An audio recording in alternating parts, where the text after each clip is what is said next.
वहीं दूसरी तरफ रमेश गांव की चौपाल पर पहुंचता है। इतनी आसानी से मैं अपनी पत्नी को नहीं छोड़ सकता। किसी भी कीमत पर उसे मेरे पास आना ही होगा और फिर वो सारा धन और रहस्यमयी हंस मेरा होगा। फिर रमेश चौपाल पर जाता है। क्या हो गया रमेश, तुम बड़े परेशान लग रहे हो, क्या बात है? हाँ, बताओ बताओ, क्या समस्या है? हम लोग तुम्हारी मदद जरूर करेंगे, बताओ। अरे क्या बताऊं सरपंच जी, मुखिया जी, ये बताइए, आप लोग जानते हैं ना हमारे गांव का नियम। मेरी पत्नी मुझे छोड़कर जंगल में घर बनाकर रह रही है। मैं उसे लाने जाता हूँ तो वो मुझे बेइज्जत करके भगा देती है और मेरे साथ आना ही नहीं चाहती। अरे ऐसे कैसे हो सकता है? हमने नियम बनाया है कि शादी के बाद लड़की को पूरी जिंदगी पति के साथ रहना होगा, फिर वो मना कैसे कर सकती है? यही तो आप लोगों का नियम है, फिर भी वो मानने को तैयार नहीं है। अब आप लोग ही कुछ करिए, मेरा घर उजड़ने से बचाइए। मुझे बिल्कुल अच्छा नहीं लगता मेरी राधा रानी के बिना। अच्छा, बस शांत हो जाओ, शांत हो जाओ। चलो हम सब मिलकर चलते हैं और तुम्हारी पत्नी को तुम्हारे हवाले कर देंगे। चलो। और नहीं तो क्या, ये नियम हमारे बाप दादाओं के जमाने से चला आ रहा है और हम भी उसी का पालन करते हैं। तुम्हारी पत्नी कैसे मना कर सकती है? चलो चलते हैं, चलो। फिर सभी गांव वाले रमेश के साथ जंगल की तरफ निकल पड़ते हैं। वहीं दूसरी तरफ गौरव और सुजाता हवेली के अंदर पहुंच जाते हैं। बड़ा महल देखकर दोनों घबरा जाते हैं। हाय राम, इतना बड़ा महल, ये तो राजा से कम नहीं लग रहा।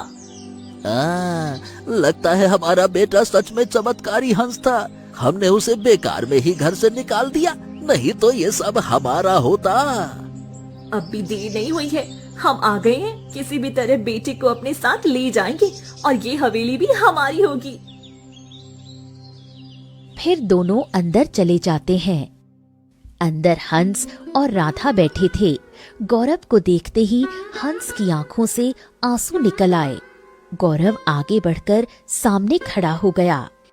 मेरे बेटे, मेरे बेटे, मेरे बच्चे, मेरे बच्चे, माफ कर दे मुझको। मुझसे बड़ी गलती हो गई, बहुत बड़ी गलती। मैंने तुझे घर से निकाल दिया।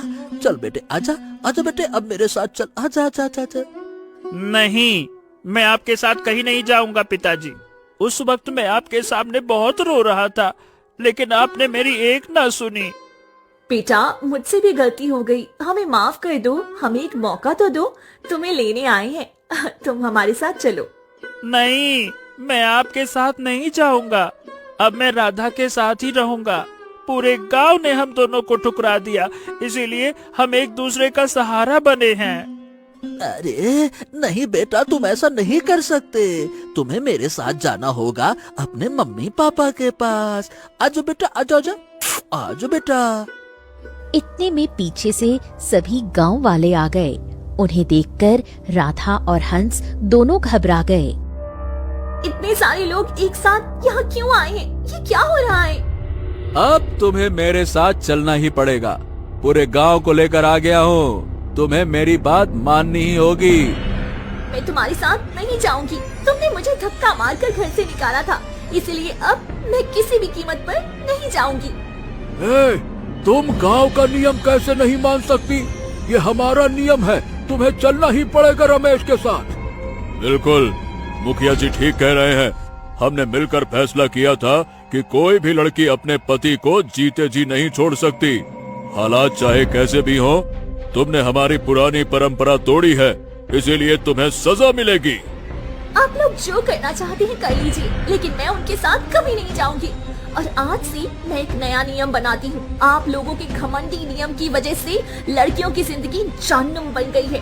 आज से हमारे गांव में ये नियम लागू होगा कि अगर किसी भी लड़की को उसका पति पसंद नहीं है और वह उसे मारता पीटता है, तो वह खुशी से उसे छोड़कर जा सकती है। उसे जबरदस्ती शादी के बंधन में बांधकर नहीं रखा जाएगा। ये तुम क्या कह रही हो? तुम हमारे नियम कैसे बदल सकती हो? हाँ, ये नियम कभी नहीं बदल सकता। हम क्यों नहीं बदल सकते? आपके नियमों की वजह से हम औरतें बलि का बकरा बनती हैं। हमारे पति हमें जानवरों की तरह मारते हैं। मुझे भी कई बार घर से धक्के मार कर निकाला गया। मेरे माँ बाप ने मुझे सहारा नहीं दिया। लोग कहते हैं माँ बाप बच्चों की छाया होते हैं। क्या शादी के बाद हम उनकी बेटियाँ नहीं रहती? क्या वे हमारे माता पिता नहीं रहते? जो हमारे साथ इस रिश्ते में बंधे होते हैं वो भी रिश्ता तोड़ देते हैं, सिर्फ इस वजह से क्योंकि मेरे पति ने मुझे छोड़ दिया था। जैसे उन्होंने हमें डोली नहीं बल्कि अर्थी पर बिठा दिया हो। इसलिए आज से ये नियम बदलेगा। हाँ, राधा जो कह रही है वही होगा। इस गांव के क्रूर नियम अब बदलेंगे। अब से राधा की बात मानी जाएगी। इतना कहते ही सरपंच की आंखों से आंसू निकल आए। अरे सरपंच जी, आपकी आंखों से आंसू क्यों आ रहे? क्या बात है, क्या हो गया? अब मुखिया, ये लड़की सही कह रही है। मेरी बेटी भी अपने पति के साथ खुश नहीं है, लेकिन गांव के नियम की वजह से मैं उसे घर नहीं ला सका। वो रोज मार खाती है। कई बार घायल होकर मेरे पास आई, लेकिन मैंने उसे नहीं अपनाया। अब मुझे अपनी गलती का एहसास हो रहा है। ये नियम बदलने ही चाहिए, बिल्कुल बदलने चाहिए।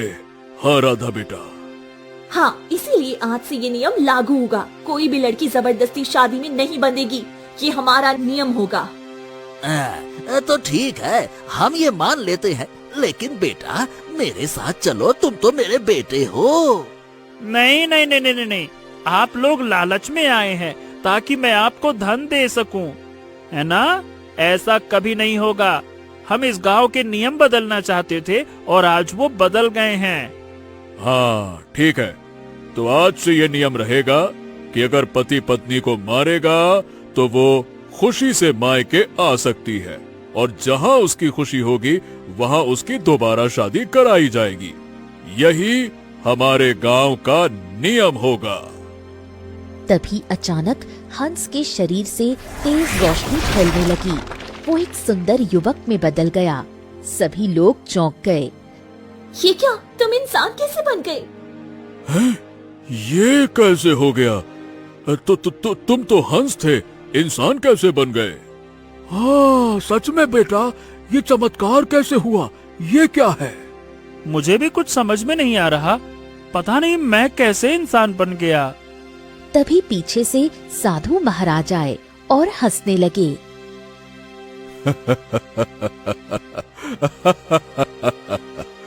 हरिओम हरिओम हरिओम। ये तो होना ही था।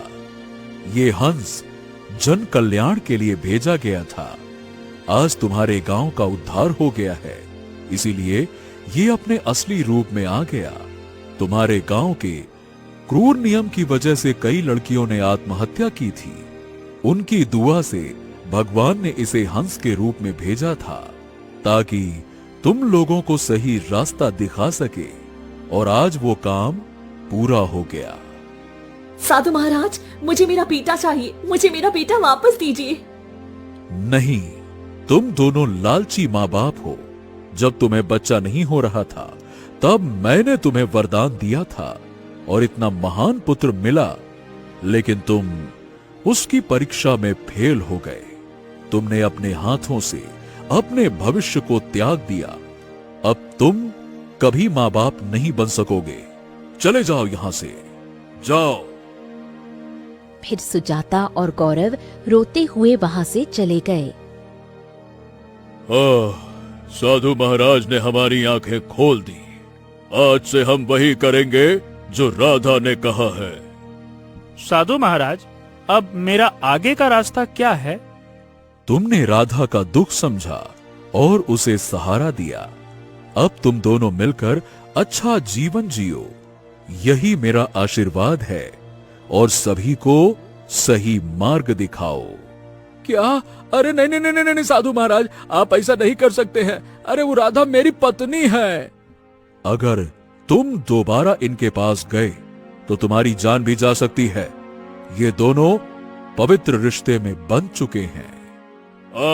बिल्कुल सही, साधु महाराज ने बिल्कुल सही कहा। आज से तुम दोनों हमारे गांव के मार्गदर्शक हो।